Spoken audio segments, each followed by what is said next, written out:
ఓం నారాయణ ఆదినారాయణ. భగవాన్ శ్రీ వెంకయ్య స్వామి లీలామృతం పారాయణ గ్రంథం. రచన doctor N Sai Srinivas MA PhD. గాత్రం గంటి రేవతి. సేకరణ మండవ రవికాంత్. ఈనాటి లీలామృత పారాయణంలో భాగంగా మనము 163, 164, 165 లీలల గురించి చెప్పుకుందాం. 163 లక్ష్మీనారాయణుడు. స్వామికి నిరుపేదలంటే ఎక్కడలేని అభిమానం. వారి గురించి నిరంతరం శ్రమించేవారు. వారిని అనుగ్రహించిన తీరును చూస్తే లక్ష్మీనారాయణుడు గుర్తుకు రాకమానడు. స్వామివారు జలయజ్ఞం చేసి పెన్న వెంబడి ఉన్న గ్రామాల్లో పర్యటించి ఆ ప్రాంతాలను సస్యశ్యామలం చేశారు. కంభంపల్లి, మడపల్లి మధ్యలో స్వామి ఒకసారి ఏటిలో పనిచేస్తున్నారు. కొంతమంది కూలీలు కూడా వచ్చి పనిలో దిగమంటారా అని అడిగారు. అయ్యా, మీరు చేస్తే మీకు మేలే కదయ్యా అన్నారు స్వామి. స్వామివారు దుగ్గు కంప తెచ్చి నీళ్ల మీద కాలబెడుతున్నారు. ఈ పిచ్చాయన దగ్గర పనిచేస్తున్నాం, ఆకలి అవుతుంది, ఏం చెప్పాలి అని వాళ్ళలో వాళ్ళు మాట్లాడుకుంటున్నారు. వాళ్ళేమీ చెప్పకుండానే స్వామి, అయ్యా, పైవాళ్ళు తినేందుకు పంపుతున్నారులే అయ్యా అన్నారు.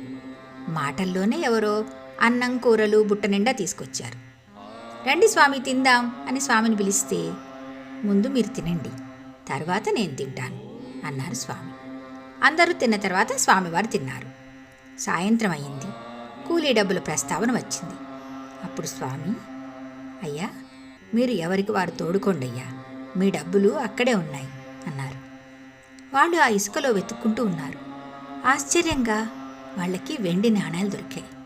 కష్టపడిన దాని ప్రకారం వాళ్లకు కూలీ లభించింది. ఎక్కువ కష్టపడిన వాళ్ళకి ఎక్కువ విలువ కలిగిన నాణెం దొరికింది. ఇది పురాతన కాలంలో జరిగింది. కాళహస్తిలో కాళహస్తీశ్వర దేవాలయం నిర్మాణం చేసినప్పుడు కూలీలకు సువర్ణముఖి నదిలో ఇలాగే బంగారు నాణేలు దొరికిన అద్భుత ఘట్టం మనం చదువుకున్నాం. వెంకయ్య స్వామివారి అనుగ్రహంతో వారి దగ్గర పనిచేసిన కూలీలకు లభించినట్లు మడపల్లి వాస్తవ్యులు తాటిపర్తి లక్ష్మీనారాయణ అనే స్వామి భక్తులు చెప్పగా తెలిసింది. వీరు కళ్యాణరామ్ మైన్లో ఇంజనీర్గా పనిచేసేవారు. ఆయన స్వామివారి భక్తుడు. ఒకసారి కళ్యాణరామ్ దగ్గర ఉన్న రాజాగారి మైకా మైన్ పరిస్థితి ఏమీ బాగలేదు. 3 చోట్ల పని జరుగుతున్నా ఎక్కడా మైకా రాలేదు. పూర్తిగా నష్టపోయారు. ఆ గని అమ్మకానికి పెట్టారు. అప్పుడు ఈ విషయం స్వామివారి దగ్గరికి వచ్చింది. అయ్యా, అక్కడ చాలామందికి పని దొరుకుతుంది, అది అమ్మే పని లేదు, మేం వస్తాం అని వచ్చి గని అంతా తిరిగి చూశారు స్వామి. 15 రోజులు గుండం వేశారు. గుర్తులు పెట్టించి, అయ్యా, దారి తప్పింది అని ఒక గుర్తు చూపించి, ఇక్కడ ఉంది అని 45 డిగ్రీలు జరిపి త్రవ్వించారు. లోపల హై క్వాలిటీ ఉన్న మైకా నిల్వలు బయటపడ్డాయి. రాజాగారి అప్పులు మొత్తం తీరిపోయాయి. ఆ గనిలో అనేక వందల మందికి ఉపాధి దొరికింది.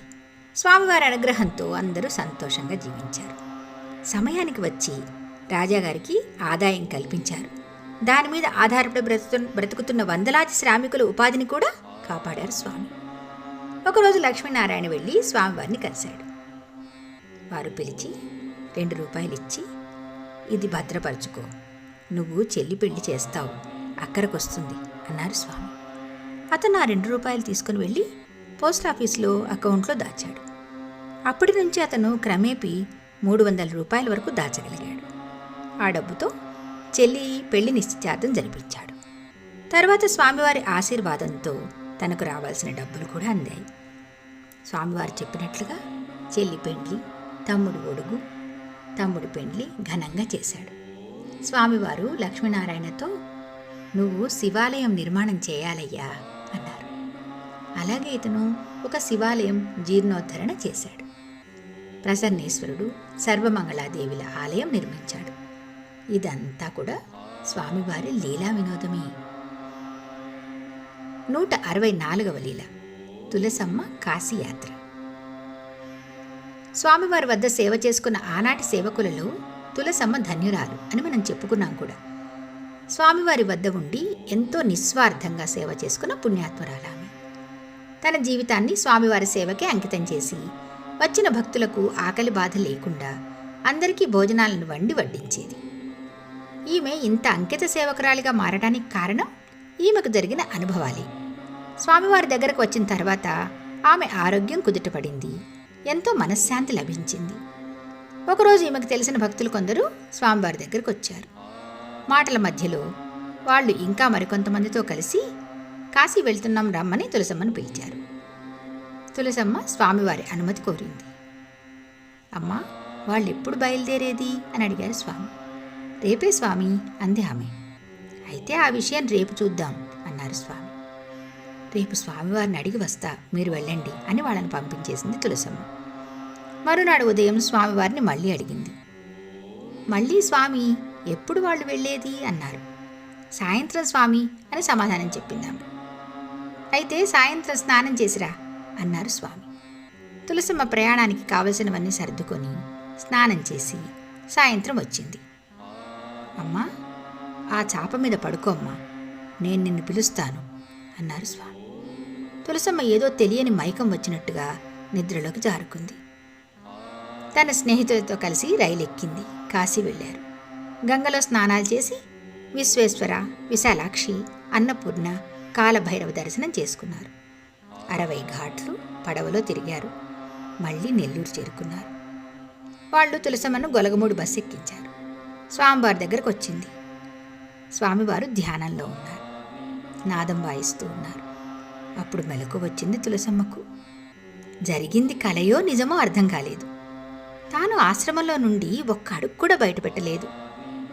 స్వామివారు తులసమ్మ సూక్ష్మ శరీరం చేత కాశీయాత్ర చేయించారు. తులసమ్మకిదంతా ఏదో మాయలా అనిపించింది.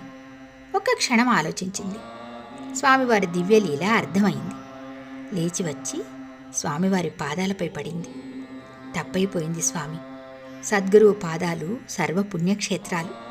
అది తెలుసుకోకుండా అజ్ఞానంతో వెళ్ళాలనుకున్నాను.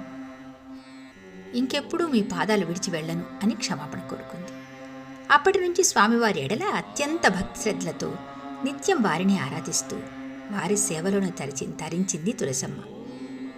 సద్గురువు పాదాల చింత సకల పుణ్య నదీ తీర్థాలుంటాయని శాస్త్రవచనం. స్వామివారు తులసమ్మకు ఈ లీల చూపించినట్లుగా నల్లగండ్ల శకుంతలమ్మ చెప్పారు.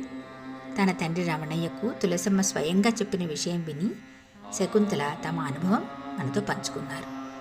ఈ విధమైన లీలలు మనలో స్వామివారి ఎడల భక్తి విశ్వాసాలను దృఢపరుస్తాయి.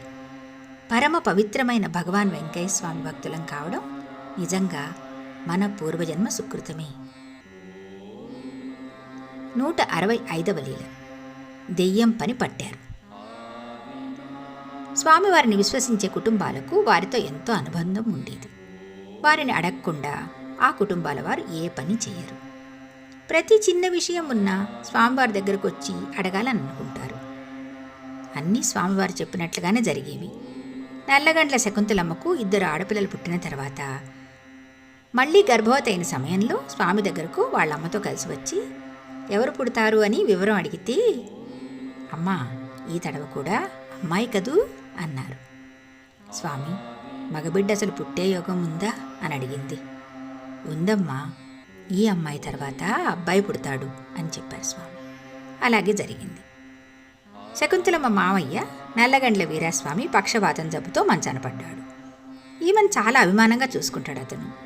వారి ఆరోగ్యం కోసం ఆమె వచ్చి స్వామివారిని అడిగింది. అమ్మా, 2 సంవత్సరాల 2 నెలల 2 రోజులకు ఆయన బాధ పోద్దిలేమ్మా అన్నారు. అంటే ఆ సమయానికి వారికి ఆరోగ్యం కుదుట పడుతుందనుకుంది. కానీ స్వామివారు చెప్పిన సమయానికి ఆయన కన్నుమూశాడు. ఈ విధంగా అతనికి విముక్తి ప్రసాదించారు స్వామి. ఈమెకు 3వ కాన్పు తర్వాత కొద్ది రోజులకు ఏదో తెలియని భయం పట్టుకుంది. ఎవరో మానవాకారం తన చుట్టూ తిరుగుతూ ఉంది. చనిపోయిన వాళ్ళ అమ్మలాగా ఇంకా ఎవరో తెలియని రూపంలో కనిపించేసరికి వాళ్ళ నాన్న రమణయ్యతో చెప్పింది. బాలింతవ్వడంతో వాళ్ల పిన్నమ్మని తీసుకుని శకుంతలను స్వామివారి దగ్గరకు గొలగముడు తీసుకుని వచ్చాడు. స్వామివారి శకుంతలమ్మను చూసి రమణయ్యతో, అయ్యా, దాని సంగతి నేను నా మనుషులను పంపి సరిచేస్తానులే అన్నారు. ఆమెను పిలిచి గుండెల్లోని ఊది తీసి బొట్టు పెట్టి మంత్రించిన దారం ఇచ్చి ఇంక వెళ్ళమన్నారు. అందరూ ఇంటికొచ్చారు. అర్ధరాత్రి బాగా నల్లగా ఉన్న ఇద్దరు మనుషులు వచ్చారు. అమ్మా, ఇటు పక్క ఒక పిల్లి వచ్చింది, మేము దాన్ని పట్టుకుని వెళ్ళడానికి వచ్చాం అన్నారు. పిల్లి కోసం వెతికితే అది పెట్టె చాటును నక్కింది. ఇద్దరూ చాకచక్యంగా ముందొకరు వెనకొకరు వచ్చి పట్టుకుని ఆ పిల్లిని లాగారు. అది 2 భాగాలుగా నరికేసినట్లుగా ఇద్దరి చేతులలో 2 కాళ్ళు దాని శరీరం ఉంది. ఆ పిల్లిని 2 ముక్కలుగా కోసినట్లయితే ఎలా ఉంటుందో అలా ఇద్దరూ ఆమెకు చూపించి తమ దగ్గరున్న బుట్టలలో వేసుకుని వెళ్తూ, ఇంకా మీకు ఏ భయం లేదు, స్వామివారు కట్టడి చేశారు, ఏ జీవాలు రావు అన్నారు. శకుంతలమ్మకు అప్పుడు మెలకు వచ్చింది. పిల్లి లేదు, నెత్తురు లేదు. అప్పుడు స్వామివారి మాటలు గుర్తొచ్చాయి. నేను మనుషులను పంపి దాని సంగతి చూస్తా అన్నారు కదా స్వామి. ఆ విధంగా ఆ ఇంటిలో ఉన్న దెయ్యాన్ని స్వామివారు పారద్రోలారు. అప్పటినుంచి శకుంతలమ్మ ఏ భయం లేకుండా ఆనందంగా జీవించింది. స్వామివారిని పరిపూర్ణ విశ్వాసంతో ఆరాధించే భక్తులకు వారి రక్షణ ఎప్పుడూ ఉంటుందని ఈ లీల ద్వారా మనకు అర్థమవుతోంది కదా. మిగతా భాగం తదుపరి రోజున చెప్పుకుందాం. భగవాన్ శ్రీ వెంకయ్య స్వామి మహారాజ్కి జై. ఓం నారాయణ ఆదినారాయణ.